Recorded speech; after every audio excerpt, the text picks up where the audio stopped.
And hello and welcome to a special On the Bench episode where we're going to be talking live with Kentucky Dave, all the way from IPMS Nationals in Las Vegas.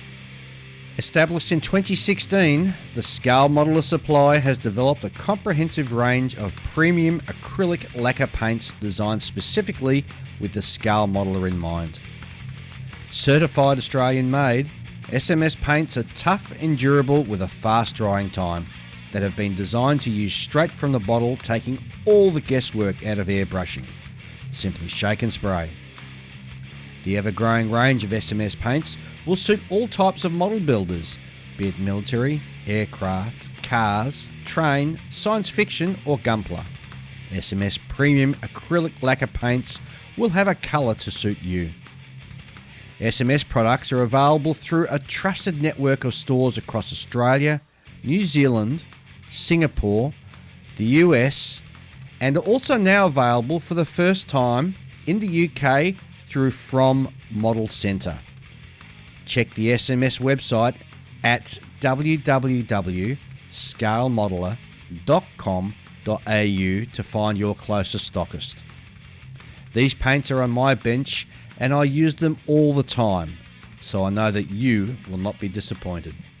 And hello and welcome to Kentucky Dave, coming to us live from Las Vegas, the IPMS Nationals. G'day, mate, how are you? G'day, how are you doing?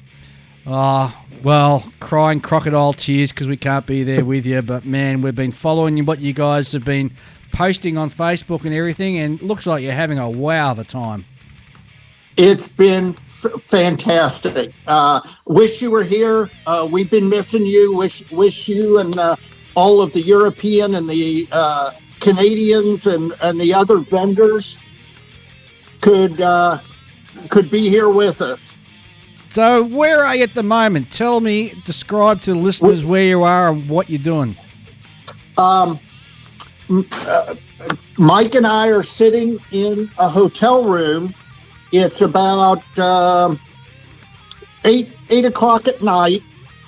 We're sitting here in our hotel room looking out on Las Vegas, sipping a couple of bourbons after a long day of conventioning. So your modeling fluid is bourbon tonight then, guys. Yeah. This is Mike, Dave. It is bourbon from Utah, which is a little weird for us, that was gifted to us by a listener. Wow. I didn't figure that Utah could make bourbon, but there you go. You learn something every day. They can. It's not bad, I must say. It's getting the job done. So it's Friday night there, yeah? Yes, it is about 8 o'clock Friday night. The judging has commenced. They've closed the model room. The judging started about an hour ago. And God help them. God help them, because I think they have set a new record. I suspect there are over 4,000 individual entries in the contest. Oh, my God, 4,000. It would be a new record if it is. Holy cow, those guys are going to be there judging until 3 a.m. Yeah, in fact, we have a bet going on when judging will finally be over, and my bet was 2 o'clock. Mike's bet was 3 o'clock in the morning. No, I think they're going to be late to the e-board meeting. maybe that. So you guys have been feet dry for about 2 days now. So what have you been up to? What have you seen? And what is rocking your world at the moment? Dave, I wouldn't exactly use the word dry. we have not been dry since we arrived in Las Vegas. But only because it's not raining. Yeah, only because it's not raining. The convention's fantastic. The pent-up demand is really there. So when you all finally open up back up and you have a model show, I think you can count on there being a lot more models than normally seen. The vendor room is great. It's completely full. Now, as I said before, the absence of Edouard, the absence of Zuki Mori, the absence of Tamiya or the Canadian companies is well noticed. I mean, it would be great if they were here, but at least the vendor room is completely full, and I have not struggled to find things to spend my money on. Oh, so to just dip into your show, what's broken your wallet? Hey, wait a minute.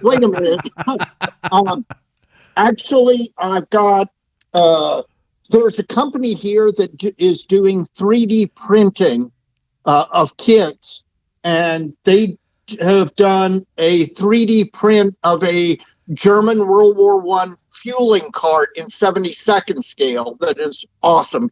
Very impressive, the quality of their 3D. I purchased the special hobby KI 54, the new Japanese light transport. I purchased a book and got the author to sign it, called it's about Thunderbolts in the European theater. And Mike, what have you bought? Somehow the representative from Master Club is at the show in Las Vegas, so Russia must not have travel restrictions to the degree that Australia does. Yeah. And he's selling these sets for like $35 a piece US. There's no shipping involved because he's right here. And I've bought two kind of not obscure, but not real common sets for Soviet tanks, T-50 light tank and one of the artillery tractors, STZ-5, which is, I got a kit of that in my stash. So I got those two sets of tracks, and $30. I mean, it's expensive for tracks only, but it's like $15 cheaper than I could have bought a mail order for them. So it's a good deal. I picked up a version of Great Wall's SWS half track with the 37 millimeter anti-aircraft gun in it. That's a one. It's a little more difficult to find because I don't think whoever Trumpeter or Hobby Boss has reissued those. I don't think they're doing that one. I could be wrong, but I picked that up because it was a secondhand kit on the cheap, so I got a really good deal on that one.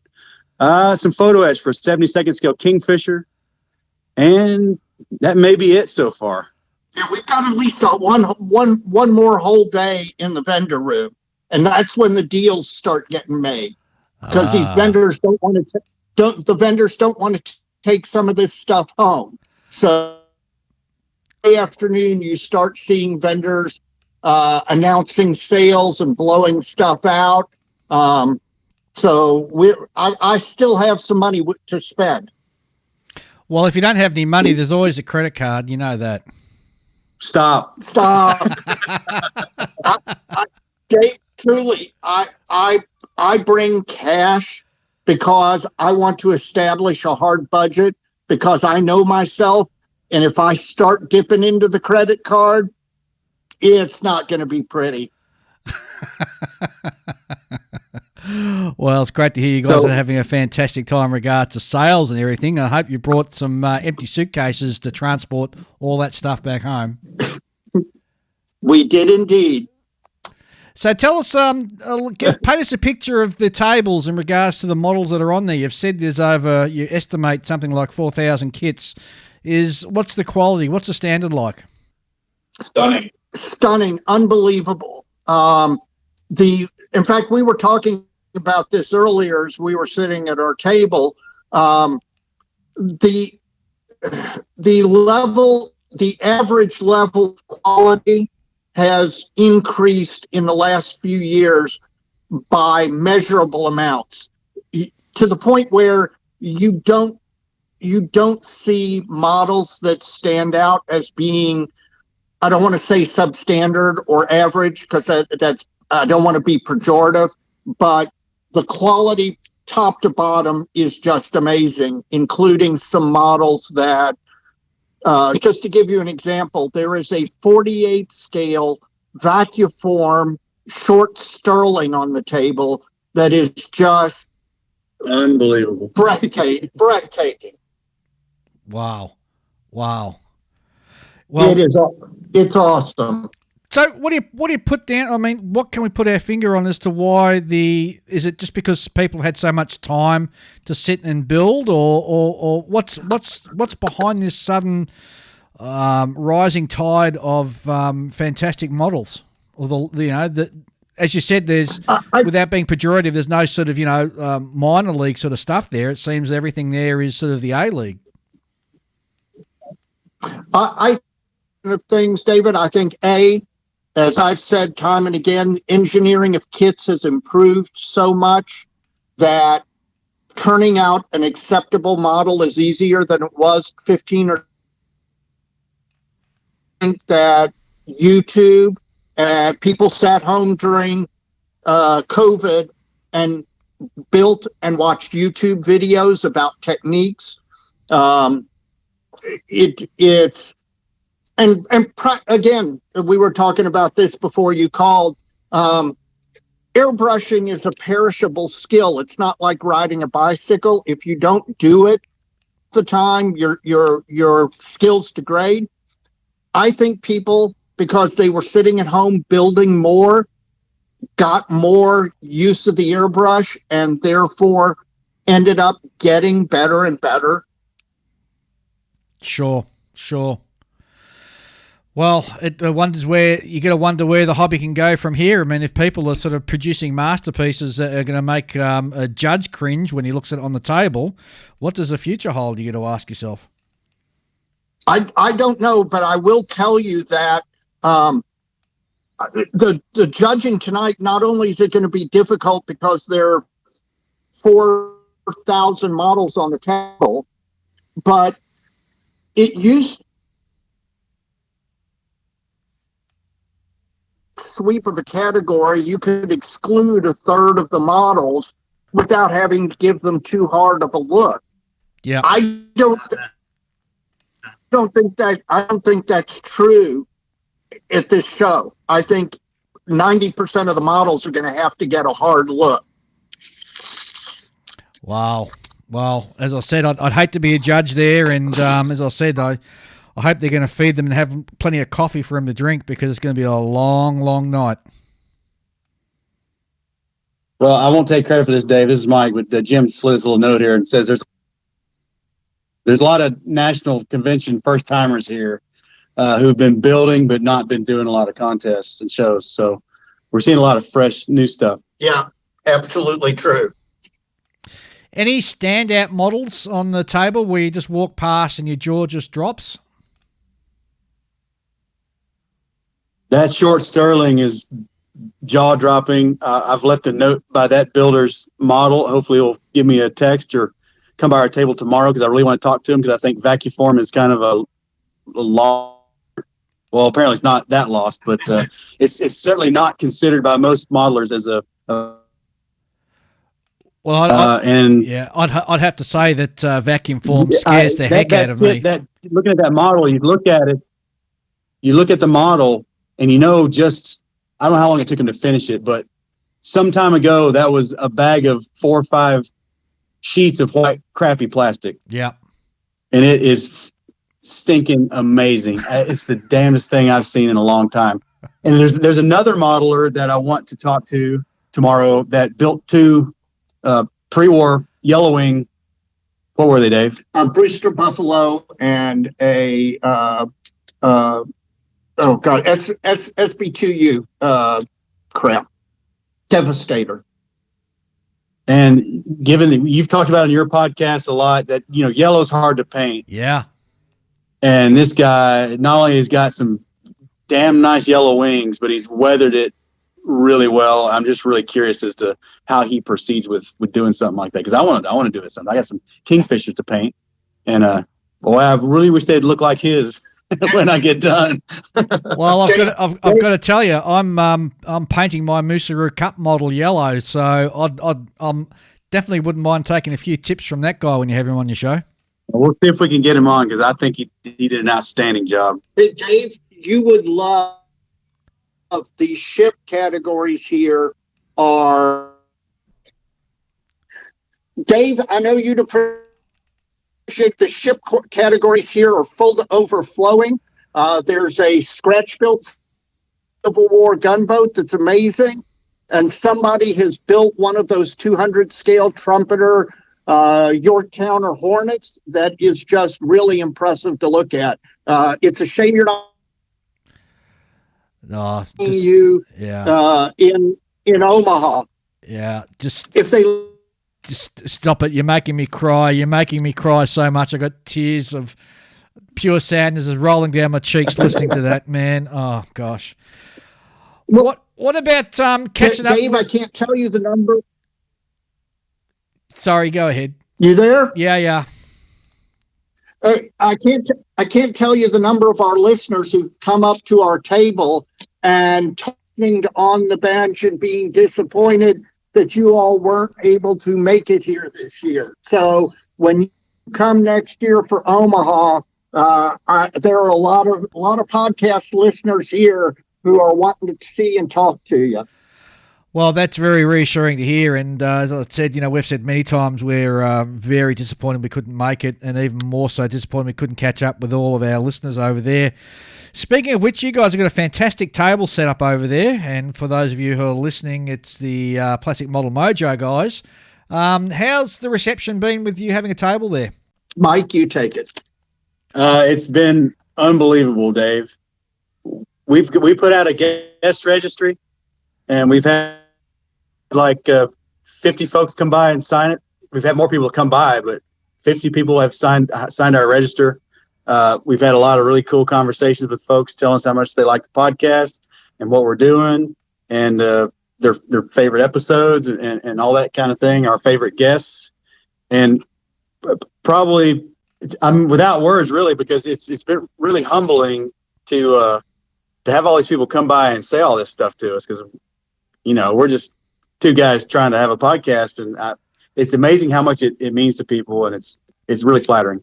Yeah, I get it, and it's So this is Jim speaking. They have both been told they have faces for radio. Well, Jim, I could have told them that before they even departed for Las Vegas, but I was trying to be polite. Well, right, but it's just being confirmed, so it's all good. Hey, Dave, I've had several questions about how my yard became a character on your podcast. Well, I guess it was just a bit of fun that we sort of had between the two of us, where we sort of you mentioned that you were listening to us when you were doing your yard. I mean, it could have been worse. You could have been listening to our show when you were doing something else of a more personal nature, but I guess I'm lucky it was just your yard that you were doing. He reads the newspaper during that. Hey, Jim, I'm seeing you're sitting there in the hotel room with those other two clowns. Why don't you chime in and let the listeners know how you've found the show? Oh, is that me? Yeah, it's Jim Bates, yes. The way I like to say it is this is we're in Styrene Nirvana. And the best part about it is it's Styrene Nirvana, but I'm really here to hang with people. It's been a great social scene, and I don't know how much more my liver can take. Are you guys got any plans to get outside of the actual convention and have a look around elsewhere while you're there? Now, Jim Bates got a chance to go over to Nellis Air Force Base and got to go visit the petting zoo. And I don't think he's still walking about 6 inches off the floor from that. So he actually got out. But Mike and I really have not left the convention hotel, because there's nothing in Las Vegas that interests us more than what's going on in here. And at the petting zoo, I sat in 2 MiG-23s, a MiG-29, a T-55, and a T-72 or 62. And an Mi-24. And a Hind. And all I will say is I'm thankful. Yeah, stop it. You're just making us even more jealous now. So, yeah, okay. I think I've had enough from you. Thanks, Jim.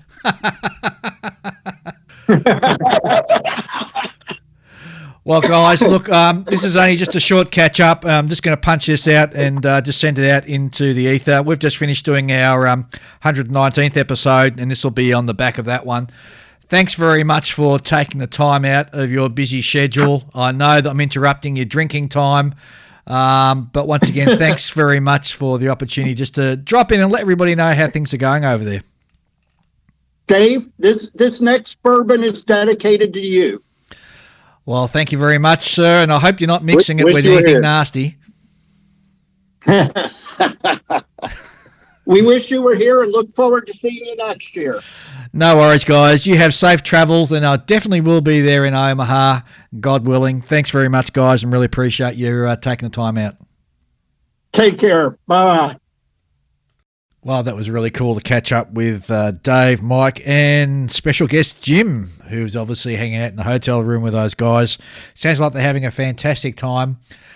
Hope that whetted your appetite for those of you who aren't able to get out to a model show, or indeed even to get to Nats. That sure did for me. Just makes me wish I was there even more. Anyway, we'll be back in a fortnight. This is Dave. Thanks for listening.